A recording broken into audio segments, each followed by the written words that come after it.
Additional consideration paid for by the following. Ohio Neck and Back Pain Relief Center, Scott M. Gray, D.C., across from the Marion Center between TSC and Kroger. For further information, dial 740-386-6580. Also located on the net at goodbackbadback.com. That's goodbackbadback.com.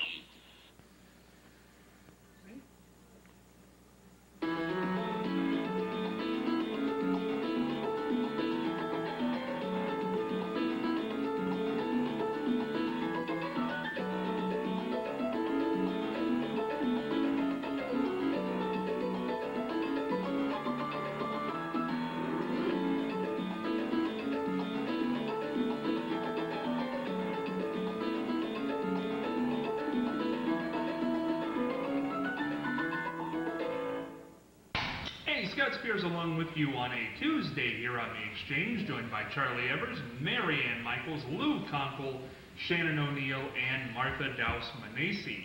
Going to get the answer to yesterday's quizzer question right off the top here. How many crates did it take to transport the Statue of Liberty from France to New York in 1885? The answer was 214. Guess who came closest? The lady sitting beside me. Go figure. Go figure on that one. I'm going to have to do one of these numbers, Mary Ann. I'm going to have to cover it and hide it. And we'll have, again, a quizzer question at the end of today's program where you will have a chance to win again. But before we do any of that, we're going to go over to Charlie Evers with Fascinating Facts. Okay, when you mention crate, I think of the crate in my barn. I used to have chickens, and I kept them in a crate. And I still have the crate. No chickens, though. That's a shame. That doesn't fascinate me. Really? No. Oh, it should. I wanted to mention, I talked before about your car and getting it in shape. Air filters are very important in cars. They're also very important in a furnace. And now it would be a good time, before they get so busy, to have your favorite furnace man come out and give it a good checkup. I suppose it costs $50 or $60. But that's better than waiting to the middle of the winter and having to wait weeks on the guy to come out and do any repairs. But every year, no matter what type of furnace you have, should have some kind of maintenance done, preferably right now. In the fall. In the fall. Sounds good to me, Charlie. We're now going to slide over to Mary Ann Michaels for Words of Wisdom. Well, this one is anonymous. And if at first you don't succeed, why don't you set more realistic goals? Oh, that's good. That's true. So if at first you don't succeed, give up and try to set more realistic goals. Don't give up. Well, you got to give up. Just set more realistic goals, Mary Ann. That's back down a little. Back down. Yeah. Humble yourself and then try it again. And, oh my goodness, how could I forget this? It's Tuesday. It's Feng Shui Day. Mary Ann, which way? My toilet seat was up all last week. I don't know what to do. I mean, that's prosperous, right, Charlie? No, it's supposed to be down. Remember, when it's not in use. I'm sorry. When it's not in use. You didn't get the advice very well. Well, anyhow, when should I leave it up? Feng Shui is the ancient Chinese art of living. And I've been talking about the directives for your home, for sustenance, your food, and also water. And today I'm going to talk about light and reflection. First of all, always keep your windows clean. I need to practice that, because that will ensure the clarity of vision in your life. Avoid fluorescent lighting, because in order to it will lower levels of negative ions. Keep mirrors framed unless they're recessed, because bad raw edges of the mirror, that would be the same thing as raw edges to your life, and you don't want that, of course. Cracked mirrors in your home, get rid of them, because they fragment your life. Now, when positioning your mirrors, be sure that you don't have them so they're reflecting one another, because what happens, energy will bounce all over the place and it'll be going absolutely nowhere. And the last thing about reflection and light is if a large mirror is not in use, then store it face down, because if it's not face down, energy emanations will cause chaos. Why would I have a cracked mirror hanging in my home? Well, not necessarily hanging. Maybe it's, you know, you just Get rid of it altogether. Yeah, just get rid of it altogether. Okay. Absolutely. That's good advice, Mary Ann. And you know that's bad luck anyhow, when you crack Well, sure. mirrors. I mean, so it doesn't really matter if your mirror's cracked or not. You got bad luck, right? That's right. Aha. We are going to take a look at some footage. Recently, the Monkey Mobile from the 60s TV series, The Monkees, was in town. We're going to take a look at that footage in just 1 second, and then we're going to come back with a great Ohio State football legend, John Hicks, and talk to him about lots of great stuff going on in his life. But before we do that, let's take a look at the Monkey Mobile. An out and out segment for the exchange with Jim Hedges, owner of the Monkey Mobile. I'm sure you're all very familiar with the Monkey Mobile from the hit 60s sitcom on NBC, The Monkees. Went on, they're still touring. Davy Jones and the bunch are still out. We're just in Ohio, July of 2011. We're on Church Street here in Marion, where Church crosses Main, so everybody is very excited. You see a lot of heads snapping as they go down the street, taking a look at the Monkey Mobile. Jim, how did you come across this car? This is the plug off the number 2 cards, the mold off the race car. There's two of them, one for the TV series and one to race, take the show circuit. This is the mold. The mold off the number 2 car. This is a licensed vehicle, so I went ahead and purchased a 66 GTO and had everything transferred onto it. Now, when did your, is it an obsession? I don't want to say obsession if it's not. When did your interest in classic cars come about? You owned the Batmobile at one point? And since I was 15, 30 years. What caused it? Just like cars. Like cars. What does it mean to you to own a car like this? Just fun, just something different. I'm all about being different. So then I sell them and let somebody else enjoy them. And you plan to sell this also? Yeah, this goes up for sale September this year. Now the Monkees, what will this car net? Let's get that. What will this car do you think net? I have no idea what this car is worth, none whatsoever. Is there an estimated value? No, not really. The original was about $350,000. I don't know what this one is. This is a copy. Well, this is very much in mint condition, and you say the Monkees, well, I can see that the Monkees have been near this, the actual group. Yeah, they've signed the car. Now, when did that take? July of this month. July. Now, did you take this down then? No, I took the glove box down to them when they signed it. Oh, you took the glove box? Yeah, because the car wasn't completely done. Did they see a copy of the car? Yeah, they seen what I was doing. What'd they think? Oh, they loved it. They said, brought back a lot of memories, and they're going to work with it later on this year. Oh, really? Yep. As they tour along. Let's take a look inside the car here. Okay. We actually have the signatures of the Monkees, I see. Now, which three signed it? Because there's one that doesn't tour with them right now, correct? Yeah, that's Michael Nesmith. Michael Nesmith? His mother invented whiteout. Now, but we have Davy Jones who signed it, Peter Ford, and Mick Dolan.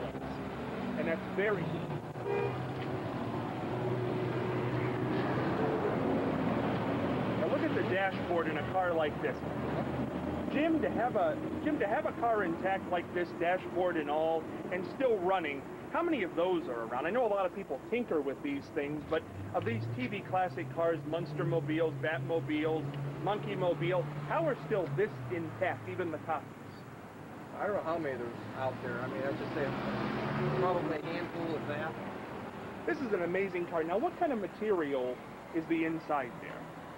It's got 4 GTO, 66 GTO bucket seats, and a custom-made back seat that folds out. It's got a canvas top, same as what you put on a boat. Now, see, this canvas top is amazing. You can get a shot of this canvas top. Now, people who see the motor up there, now, what is that all about, Jim? Tell us about that. BDS blower, fuel injected. The car was a hard top. We cut the top of it off just like the original, and extended everything into the trunk.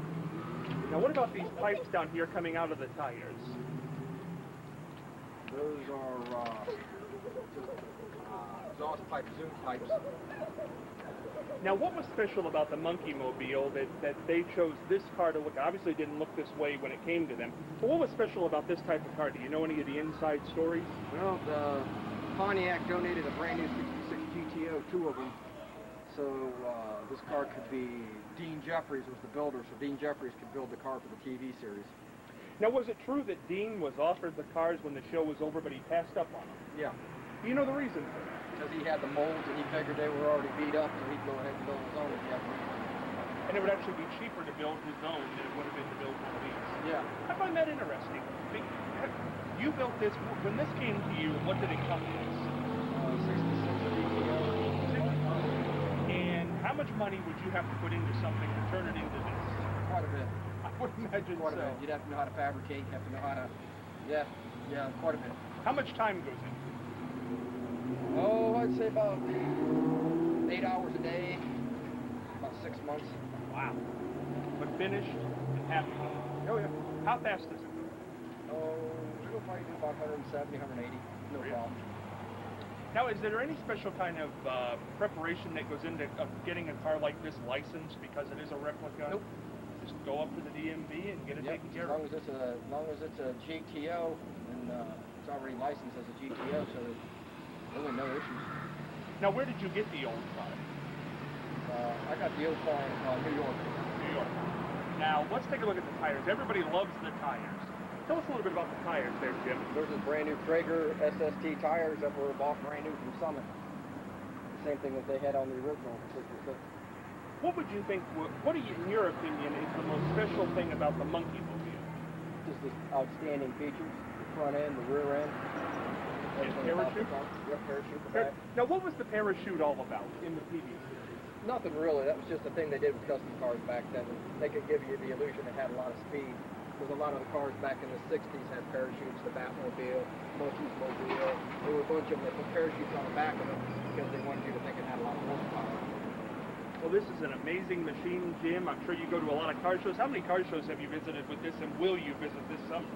I don't know. I was supposed to do the Pontiac Nationals. I was invited to that tomorrow, Saturday. But we're supposed to have thunderstorms, so I kind of like don't go nowhere with the car if it's going to rain. I can understand why. Well, Jim, it's a pleasure for you to bring this down to us, and I'm sure all the people around here who are driving by, you see a lot of head snaps as they drive by. It's a beautiful, beautiful machine. Thank you so much, Jim. Yeah, it was my pleasure. Thank you. Thank you. Scott Spears back with you here. Monkey Mobile. People just can't be unhappy when they see that car. It's a great car, and I was so appreciative for him to bring it over so we could see it here on television today. Now, speaking of great things, we are joined today by a great Ohio State legend. Let me run this down for you. John Hicks is the name. I'm sure you all recognize that. First team All-American, 1972 and 1973. First team All-Big Ten, 1972 and 73. Second in the Heisman Trophy voting, 1973.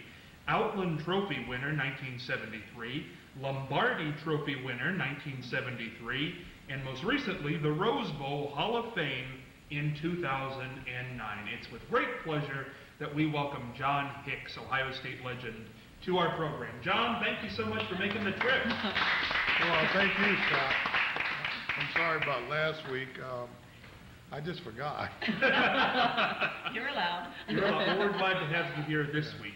John, right off the bat, first thing I have to ask you is, well, what have you been up to? Let's start there. Well, I'm a grandfather of 2 beautiful little kids, and got one on the way. I'm married to former Cindy Birdbeck. She was from Springfield, Ohio. And I've been in business for 38 years in the real estate business. First with Glimcher Realty Trust, and subsequently with John Hicks Company. In addition, my family and I own a tape manufacturing company, which we have 107 licenses with the colleges, and we manufacture this tape, and this is a national company. And it's called Fan Tape, and this is great. Now, can we get a close-up of this tape? This is so neat. This is Ohio State tape here, and when you pull it off, it's actually on the tape. It's not just on the box or on the roll. It's actually embedded in the whole roll of tape. It's very neat. John, where could we get it? It looks like you have, is it masking or duct tape? Yeah, we have duct tape and packing tape. And packing tape. We can get it here at the local Kroger stores, Myers, soon to be Giant Eagle and Walmart. Great, great, and that's a national company. That's correct. That's great. Now, where did this idea come from? One of my teammates, Champ Henson, an old farmer out of Asheville, was running around with saying he wanted a high-state duct tape. And he sold the business to me, and I brought my brother-in-law in it, and we expanded the line to go into packing and office tape because more uses in this office tape for wrapping, shipping, and just general office use around, notwithstanding back to school. And unfortunately, this year we're doing real well with Michigan. Well, I tell you what, John, you're going to be with us all week here, the rest of the week here on the Exchange, and we're going to have a lot of fun. I'm sure talk a lot more about fan tape. One thing I wanted to do, though, and I just can't get by without asking you this, what do you think about what's going on at Ohio State? Tressel, Gee, upcoming football season? Well, you know, we had a little irresponsible reporting about what's going on at Ohio State. You know, this extra benefit issue is a big issue from the standpoint that they're trying to police college football, much like basketball, where they have a lot of surrogates outside the programs. As far as Ohio State's concerned, we lost a good man, Jimmy Tressel. Jimmy Tressel is one of the greatest individuals you'll ever meet. And he unfortunately had to pay very dearly for this mistake. But with that being said, Luke Fickell is a great candidate. He's worked hard. I've been involved with Luke since he was 10 years old. I was his little league coach. And, you know, there was a little time Michigan was after him, but we kind of straightened it out. And you know, and he's going to be a great leader of our program. People in Central Ohio and the Buckeye Nation is going to be really excited about having Luke Fickell as their head coach. John, we're all kind of down now as Tressel has left and Terrell Pryor's gone, and we kind of feel like maybe it's not going to be one of those great Buckeye seasons that we've become accustomed to. I don't think so. You know, we have some really tremendous kids, and the thing about college football is that you do pass the baton. You know, in a place like Ohio State, we have such a great tradition, but notwithstanding, we have a great love for all the players. And so you come here, you have a certain responsibility because you are a Buckeye. And yeah, we lost Terrell and we lost Jim, and we would have lost him at some point. But you got 4 kids that's competing like hell, working hard, and this bunch got a little chip on their shoulder. I wouldn't want to play them. You were one of the all-time greats, so that's something coming from you. John, I want to just ask you point blank on this one. Should Jim Tressel have had to resign or be let go or whatever went on behind closed doors, should he have to not be the coach? I didn't think we needed to sacrifice Jim, personally. And I made it be known with my discussions with management. But college football today, Coach Hayes always told us, once TV takes control of college football, the administrators do not control it. So it became a TV, media, public relations issue. It's really ironic. What's been lost in the whole transition is that the Ohio State football team is the #1 athletic football team in the country. They beat Stanford, they beat Northwestern. They had a 3.7 grade average, and their APR, which is what they measure from graduation and class and attendance, Ohio State had 1,050, and the next closest was 950. And that's something that, you know, Jim worked real hard with the kids, and it didn't get publicized. How do you feel Gordon Gee has come through all this? Hasn't spoken yet, and Gene Smith, the athletic director. Well, Gordon, like most CEOs, have to look at the big picture. And he loved Jim Trussell. You know, Jim was a great fundraiser. He was a great coach. He was well represented. And I mean, even in the Big Ten, like Commissioner Delaney said, that Jim Trussell has paid dearly for this mistake. Will he work again? No. I don't think so. Why not? It's hard. Where do you go from Ohio State? You're going to get USC? You're going to get Texas? Are you going to get Florida? To the pros? No? No, this is a better job than the pros. I think you're right about that. I absolutely agree. It's going to be great to have John along all week, and I am going to ask him at some point this week a favorite Woody Hayes story, because you can't you can't get by without asking somebody like John Hicks that. Going to go into our how much time do we have left? 3 minutes? I'll tell you what. Let's do a mailbag question today. For all of you who've been in broadcasting, what was your favorite interview, and what was your least favorite interview? Joanne and Marion. Well, I guess that's negated to a few here. Charlie, favorite and least favorite. Oh boy, I don't know about a least favorite, but I remember interviewing the Marlboro man on my farm program once. We were talking about agriculture. I can't remember who he was representing at the time, but later on, the Marlboro man did die of lung cancer.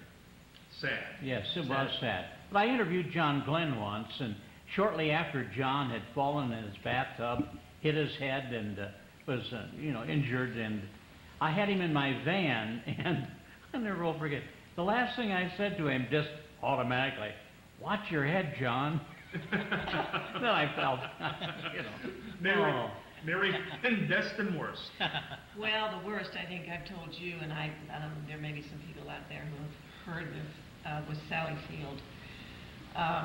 That was during the time of the Kenley Players, and they would bring in all of these stars during the summer, and they would perform in Dayton, Cincinnati, Columbus, and she was in I can't even remember the play. It was either a play or a musical she was in, but it was when I was in Dayton at WMNO-TV. And she did not want to be interviewed. I could tell right away she didn't want to be interviewed, because every time I asked her a question, she would give me a one-word answer, or she'd just give me a sigh like, "Oh, this is horrible." And so my photographer kept nudging me and saying, "Marianne, let's don't interview her. She doesn't want to be interviewed." I said, "This is my assignment. It's supposed to be on the 6 o'clock news. I have to do something." So I had run out of questions, and then I gave this really stupid question. I said, "Sally, what is your pet peeve?" Not a good question, because she said, "Pet peeve? Pet peeve? People like you who ask me what my pet peeve is." So I went back. That's a gidget. I went back to the news director, and I said, "Ed, I don't have a report tonight." He says, "What do you mean?" I said, "Well, I had a horrible interview with Sally Field." He said, "Well, let me look at it."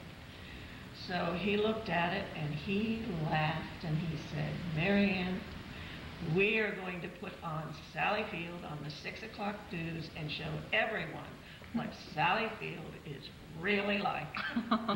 And I got a call from Los Angeles from John Kenley himself that night, apologizing for Sally Field. Favorite. But she really is a nice person, I'm sure. She was just had a bad time, I guess. I don't know. Had a bad day. Favorite. Well, I have a lot of favorite ones. I loved interviewing Dolly Parton.